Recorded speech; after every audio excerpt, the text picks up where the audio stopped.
are few games that were maligned as badly as they were from the jump as Marathon. Sure, we can throw in Concord and Highguard for good measure. In fact, a lot of people were excited at the prospect of Marathon being this so-called Concord 3. Bungie has killed a lot of goodwill over the years. The way they vaulted content from Destiny 2 is a good example, to the point where content like the Red War can never be accessed again after customers paid for it. It sets a really bad precedent concerning ownership in-game. It's one example in a long list of why people don't like Bungie. So when Marathon first reached the public's eyes, it became a make or break kind of situation. A lot of people wanted blood. A lot of people wanted Bungie to pay tribute for their sins against gamerkind. Since the gameplay trailer was revealed to the public in the spring of 2025 for Marathon, it's been the subject of intense ridicule among the gaming public.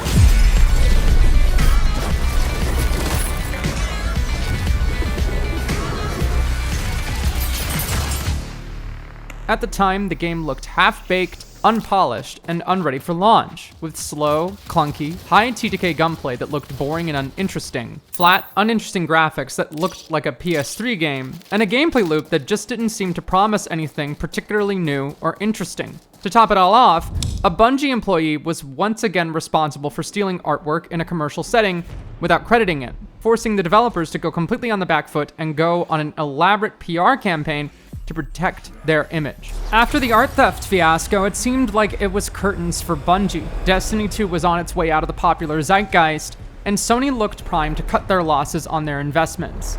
Bungie looked washed, defeated, and unable to cough up another victory. It looked like the end. And then the game came out. Marathon turned out to be really fun. It has punchy, satisfying gunplay with an intricately woven chess game in the form of its individual shells. And I'm having a blast. This is some of the most satisfying PvP I've played in a long time. Marathon's gunplay is industry standard. Time to kill doesn't feel absurdly long or too short to the point of unfairness. Out of position, you'll be cut down to ribbons, but when two teams are using cover and delicately playing the tactics like cats and mice, engagements in Marathon feel like something out of an action movie. Winning in Marathon feels extremely satisfying, and it's extremely addicting. Got one, saw the two, solid.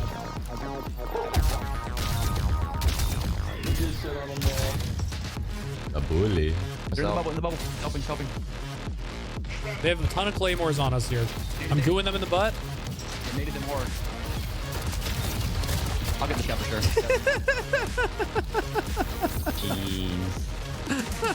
Done like some range too. Aside from that, the game is just a marvel to explore and interface with. Town City 4 is a terrifying world filled with rich flora.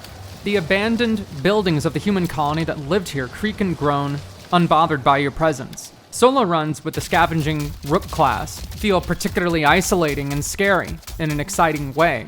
If you like extraction shooters, you'll like Marathon. But what if you don't like extraction shooters? Well, your first impressions have probably already been determined by other people who hate this game without even playing it. I've played the game everybody compares it to, Arc Raiders.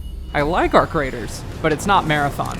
Marathon is a fun, exciting game, and I want to talk about how you were lied to about it.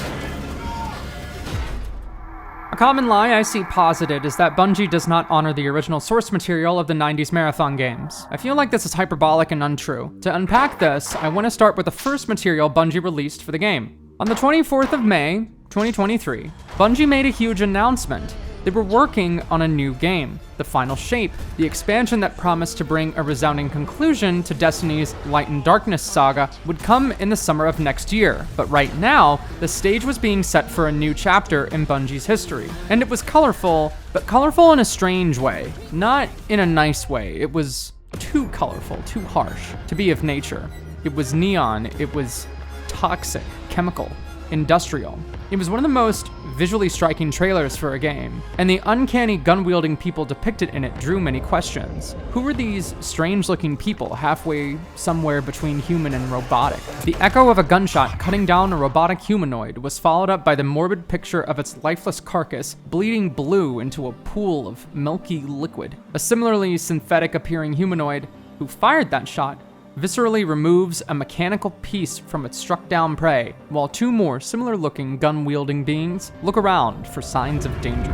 Not much was said about the game until a cinematic trailer and gameplay trailer dropped in 2025, 2 years later, and the reception between the two could not have been more different at the time. The cinematic trailer depicts the exploits of a roaming pack of yet more of these synthetic humanoids, skulking across the abandoned dunes and swampy outreaches of Tau Ceti 4.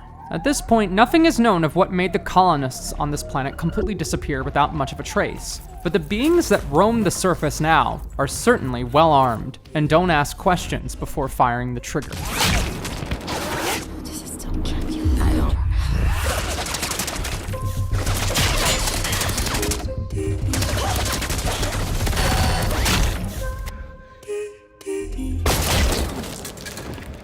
The neon-colored art style adorns the cinematic with sharp, contrasting darkness and light. One of our main characters appears to be born again in a brand new body several times over, each slightly different from the last, implying that the technology behind these things must be incredibly advanced to a point that's difficult to describe. These so-called shells are synthetically constructed cyborg bodies for daring people to transfer their consciousness inside of. Their missions are relatively simple in premise: journey to the surface of Tau Ceti 4 and finish a job for some cash. Should they die, they can come back again, but they lose everything.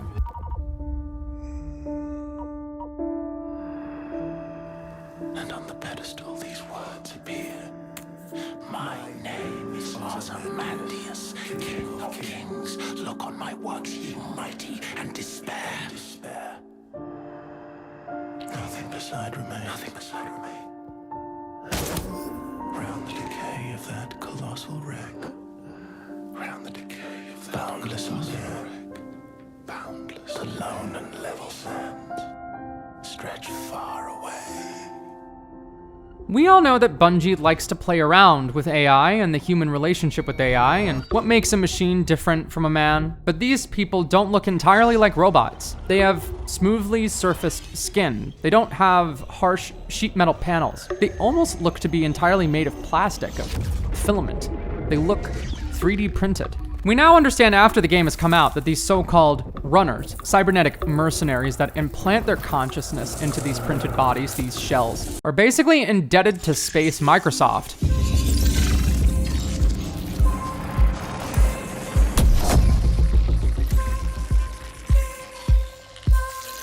Known in-game as Cyber Acme.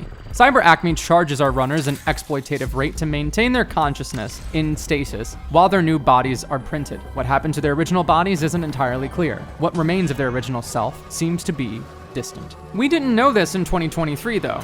After releasing their cinematic, Bungie did a run of shirts for the game with mysterious logos and designs on them. One of them has a set of glyph-like letters in white set against a dark blue background. UESC, Unified Earth Space Council. The creators of the UESC Marathon, from which Bungie's cult classic sci-fi shooter series gets its name. The UESC is basically Super Earth. They're the top dogs, and they control Earth, naturally, as well as other planets throughout the solar system. Marathon, the game, derives that name from a starship.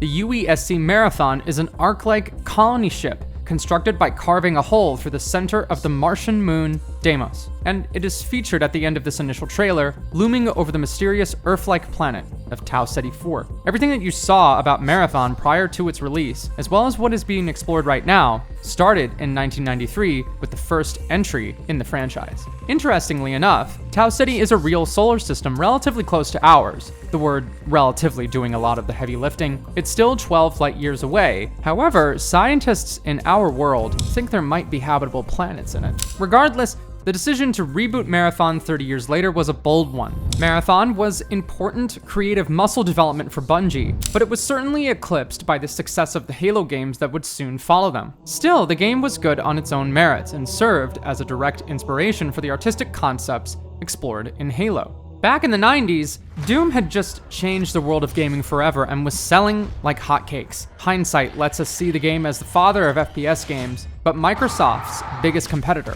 Apple, wanted a piece of that pie too. Marathon was Apple's answer to Doom, with 3 entries in the franchise from 1994 to 1996. But the personal computer gaming market was still a bit of an enthusiast market, and a game for the Mac OS even more so. Bungie would eventually move on from Apple to go make Halo. The irony is palpable, considering how much money Halo made for Microsoft. But for those who knew about Marathon, it was more than just a building block for Halo. It wasn't a perfect game, but a lot of games from that era weren't perfect. It had a lot of cool ideas that Bungie would keep moving forward with Halo. Ideas like dual wielding and the charging shot nature of the plasma pistol. And with a little bit of geometry, black magic, you could look up and down. So that was cool.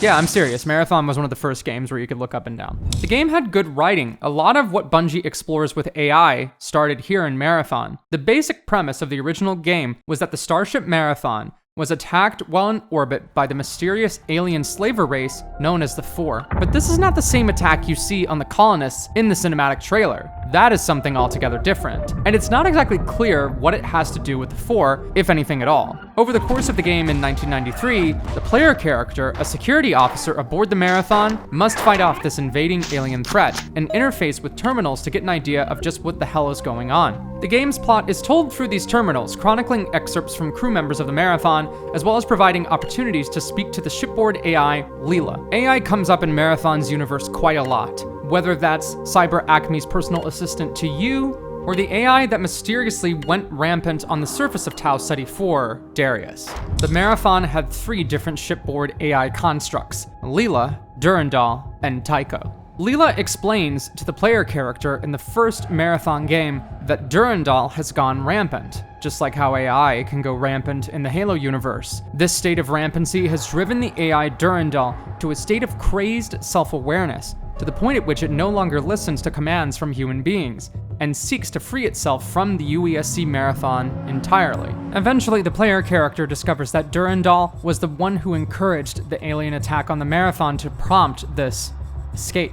At one point, Durandal says, "Escape will make me God," a refrain commonly repeated in the 2026 game's marketing material. It was also made fun of with the whole plagiarism will make me God after the art theft thing, but we'll get there. Much like how the Covenant in Halo are comprised of multiple alien races fighting for the same banner, the Four Empire uses the help of different enslaved species like the Sphit compilers. These ominous red-caped floating aliens appear in this current iteration of Marathon. They're capable of shooting great bursts of energy at opponents and are featured briefly in the new Marathon game's teaser trailer, as well as the launch cinematic. So there are frequent callbacks to the original Marathon games. Everything you see here, released in 2026, takes place about 100 years after the events of the first Marathon game that came out in the 90s. For the most part, gamers are learning about Marathon for the first time, though. 33 years is a long time ago. And the difference between 2026 and 1993 is the same as the difference between 2006 and 1973. So if anybody just had an existential crisis after hearing me say that, I'm sorry. Marathon today looks and plays, obviously, quite differently than these games that came out so long ago. The franchise has gone from a boomer shooter reminiscent of something like Wolfenstein to a modern-day tactical shooter reminiscent of something like Escape from Tarkov. And the decision to make Marathon into an extraction shooter, instead of a dedicated single-player story game, like those original games, is a controversial one as well, one that a lot of people don't like. Potentially even more controversial is the game's distinctly different art style and color palette. Unlike the previous games, which embraced a more gritty, metal album cover kind of gory science fiction, the kind inspired by Ridley Scott's Alien or old-school Warhammer 40k, this Marathon is much more stylized. Stylized to the point where it is obvious that the goal is not photorealism, but it's not for kids either. I'll talk more about the art later. You perform contracts for a number of different factions, all with unique investments in the happenings on the ravaged colony planet. The cutscenes in which these individuals introduce themselves are heavily stylized as well, and incredibly elaborate. Lots of glitchy, techie effects and sharp, contrasting splashes of color. There is Maida, the anarchist rebel group fighting the UESC on the planet Mars. They have obvious investments in disrupting the dictatorship's plans. Traxxas, the industrial titans who played a pivotal role in the construction of the Marathon, would like a return on their investment. New Caloric, Space Walmart mixed with Space Amazon, wants to know what happened to their investment, and Space Jeff Bezos will talk to you personally about it. Sekaguchi wants you to test the limits of their 3D printed bodies that you're using, and Arachne just wants you to ruin somebody's day for the Blood God. Cyber Acme, your Irish Cortana with killer bangs, just wants you to be safe and pay your debt, of course, whenever you get around to it. You can live forever, after all. Each of the so-called priority contracts is punctuated by dialogue and exposition detailing further details of the nature of the colony's disappearance on this planet, as well as the world of Marathon as a whole. And while I appreciate the splashes of artistic design that Bungie demonstrates here, I'm disappointed that we don't get a more involved kind of experience in terms of the actual mission design. And that means you, as a consumer, have a gamble to make. The PvP gunplay takes center stage, and it's entertaining enough to keep the package contained. But go here, shoot bots, go here, pick up this thing, go here, activate this radio tower. It's all pretty simple, and a lot of the time kind of boring, objective-wise, compared to what I know Bungie is capable of. You may feel inclined to give Marathon a pass, as in, you're not gonna play it. But if you compare it to other extraction shooters, I do think the fare here is solid. The cast of characters speak to you from the deep distance of space, many, many light years away, and are all voice acted by heavy hitters in the industry. Many of the voice actors here have worked on previous Bungie projects, like Eris Morn. Anybody with half a brain understands that this is an elaborate way to explain the concept of an extraction shooter in lore. It's a creative way, but it's still just an explanation for the mechanics. And at the end of the day, it's all NPCs talking to you. It's captivating NPCs talking to you, and maybe I'm too stupid to understand why that's bad, but it's working on me. Still, for a game that's marketed solely for its PvP focus, I find this approach to be novel and refreshing. They could have just done nothing. Rather than getting bombarded with ads everywhere I go in the Marathon UI, I'm interfacing with a fully realized science fiction world. One that takes itself seriously and tries to do something inspired. Maybe a lot of people will say that's cool, but I still don't care. And I can't really tell you to care about it if you don't, nor do I expect you to. But I do feel it's relevant to talk about when reviewing the game's merits. However shallow some may feel the artistic pool of Marathon may be, it's still rich and vivid, and the world building is genuinely really cool. Marathon captures a feeling of cosmic horror, lost and distant, aimlessly wandering in space, with unsettling but breathtaking environments. It does so with a big emphasis on artistic explorations of the mind's connection to the body, something that I, as a trans woman, can deeply relate to. Marathon is a game that talks about the body quite a lot, more specifically what the body could do if it was made from the ground up for combat. Shells are bodies, they're essentially 3D printed bodies. You transfer your mind into them to do operator stuff. The bodies then can be tricked out into a wide manner of combat roles. The rocket launchers on the shoulders of the destroyer, and even the wall-hacking helmet of the recon, aren't separate parts. They're not like clothes. They're part of their bodies. They're functional bodies, humanoid bodies designed to perform combat duties. The world of Marathon is purely functional. Bright colors are used to denote urgency and draw attention. They're practical, useful, high visibility colors. The color tones and patterns of Marathon's world are often neon, highlighter colored, bold, contrasting, so it gives the world a synthetic, somewhat off-putting feeling. And yet I wish to explore more. From the moment you boot up Marathon, you are bathed in these colors. The opening cutscene of the game chronicles news broadcasts from our world, whether it be Earth or Mars, I suppose, discussing the creation of the planet-sized starship, the Marathon, setting course for the Tau Ceti star system. It's a moody, dark, and maybe to some, downright creepy kind of vibe. One reminiscent of Cyberpunk or Ghost in the Shell. It's a compelling art style.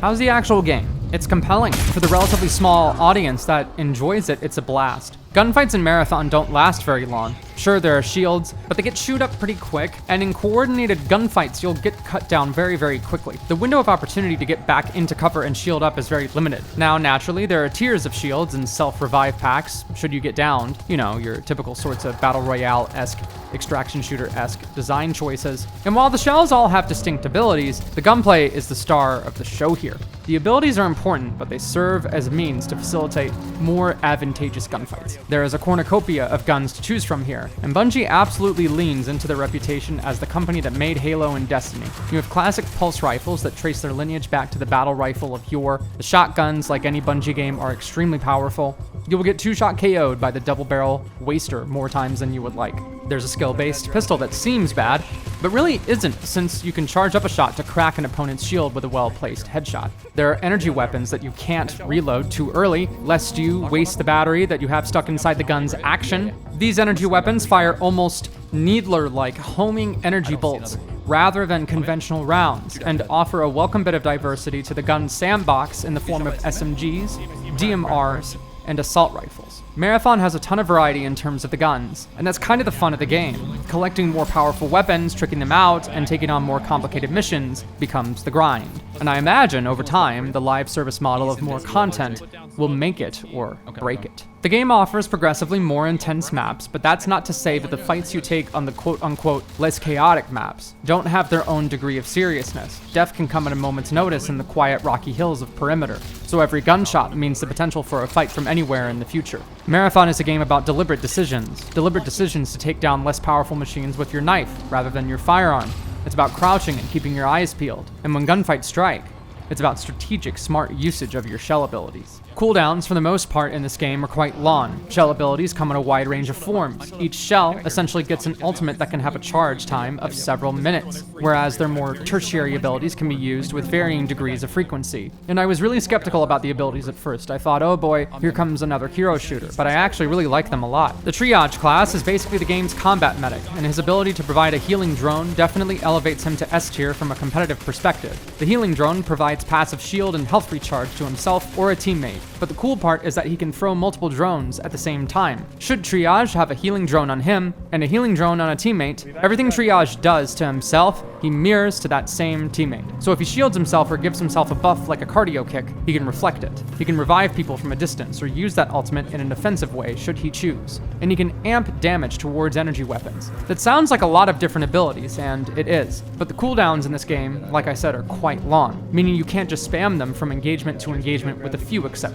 That means the abilities become very important chess moves. Destroyer's Search and Destroy ultimate that can immobilize and whittle down opponents in the open with sustained explosive rocket fire doesn't get much value as an opening salvo, but more as a finishing move. Destroyer gets a Montang Rainbow Six Siege style riot shield and thrusters on his ankles to propel him in any direction, as well as the ability to sprint very fast. There are lots of little nuances with each of the character designs, and are worth exploring under the hood as much as possible. I know people are tired of hero shooters, but this is the first game I've played that's managed to blend these concepts into a mature, sweaty kind of FPS game. Sweat oozes through the game's design. It's very oppressive in that sense, and it punishes mistakes quickly. The UESC bots that roam the surface of the planet will absolutely demolish you if you're not careful. In fact, much of the reason that players were having a hard time getting into PvP engagements during the beta test was because they were getting killed by the bots. The bots lean into Bungie's knack for designing compelling and engaging PvE enemies. There are big and beefy machines that can dart around the map with frighteningly dangerous speed, thanks to rocket boosters on their legs. Shields, grenade launchers, and more are just a couple of the tools at their disposal. There are also dangerous cloaking robots that remind me of the wily Fallen from the Destiny games. I can only imagine what the compilers would be like should you run into them on the Marathon itself. Marathon has a wide range of exotic locations with unique nuts to crack, things to do, and bad guys to shoot.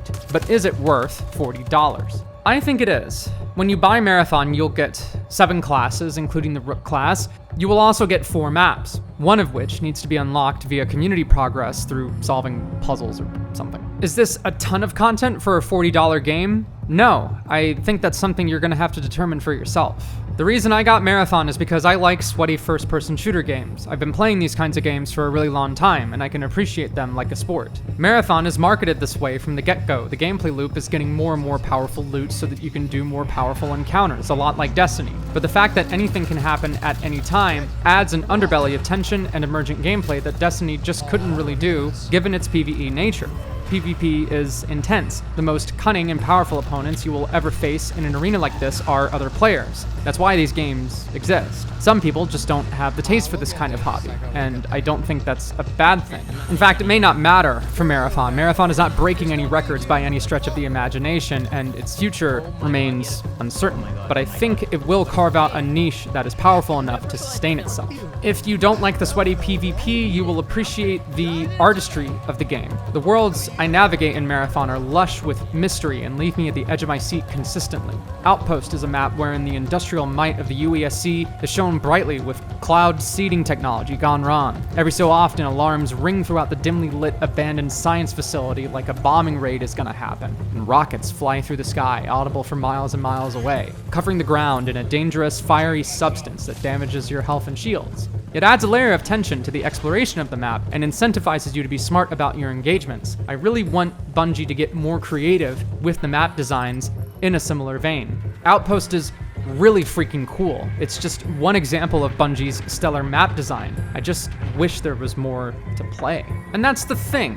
There will be more. The question is, when will there be more? And will people even grind the game enough to get to that point? Not a lot of people will, but I think the people that choose to stick it out will be a part of the gaming community that absolutely will stand the test of time, even if it is for a small, niche audience. In my opinion, Marathon is a tremendous comeback story. So what about the elephant in the room, or should I say elephants? The people that want you to think the game is bad. The people who think you're stupid, or easily impressed for liking it. I don't know. I think these people are weird and annoying. They want to see games rise and fall as arbiters of their personal belief systems. And if they don't embody their personal belief systems, it is imperative to them that they fail. A lot of people want Marathon to fail. A lot of people want Bungie to fall under. But will it fail? I don't think it will. This game has satisfying, quick TDK, clippy punchy gameplay, a bright and colorful yet dark and terrifying new world to explore, intricately balanced heroes with unique gameplay loops and interesting designs, a cornucopia of fun and satisfying guns to use. What's not to like? It depends on whether you like these kinds of games, and if you can develop a taste for them. If you got bored of any of the standard FPS fare the past few years, not necessarily because they were bad, but because you just got bored, Marathon may be a new game for you to sink your competitive teeth into. 88K concurrent on Steam. That was its peak on launch weekend. Now it hovers around 50K, so it has a pretty high bounce rate, which is horrible, right? Oh no, it lost 25% of its blah-bitty-blah in a week. Marathon could end up hovering around 20K concurrent within a year if it follows this trend. My counter-argument to that is this. I like the freaking game, and I don't care. What do you think of Marathon? Are you having a good time or bad time with your experience? Let us know what you think in the comments, and we'll see you all in the next video. Is that me?